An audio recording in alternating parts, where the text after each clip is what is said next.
Hi, my name is Ralph Carbone and I'm a docent here at the California Auto Museum. And today I'm going to be showing you two really exquisite examples of expensive Fords, which most people associate the Model T as an inexpensive car for everybody, and which Henry Ford prided himself on. It turns out these Model Ks are like 3 to 4 times the price of any of his other cars. And the reason for that is, as board of directors was insistent upon selling high-end cars to the public, thinking they could make a lot more money on each car, which was correct, but Henry correctly countered that he could make a lot more small cars and make a lot more money that way, and which proved to be true, of course. So, but these are really beautiful examples of the early automobiles.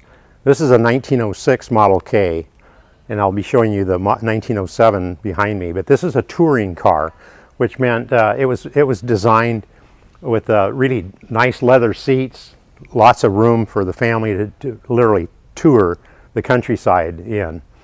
And an interesting feature on this vehicle is you notice the windshield.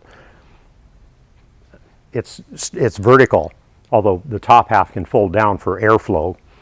But it was one of the earlier cars that have a windshield, because cars didn't have windshields prior to that. And this glass is obviously not safety glass, you can see from the crack here.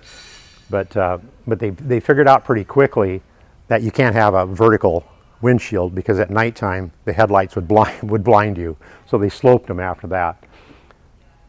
Also notice the lanterns on the side. All the early cars had these hand lanterns that were removable, so that when you got to your home at nighttime you could fire up one of these lanterns and be able to see your way to your house. Okay, moving on back to the 1907 Model K, but this is the Roadster version of the same car. And this was just a few $100s more, believe it or not, than the touring car. But again, it was a really excellent example of a really quality vehicle. An odd feature on this one is you've got a third seat in the back, which many people would call a mother-in-law seat. When you took somebody on a date, you had to have her run in the back seat.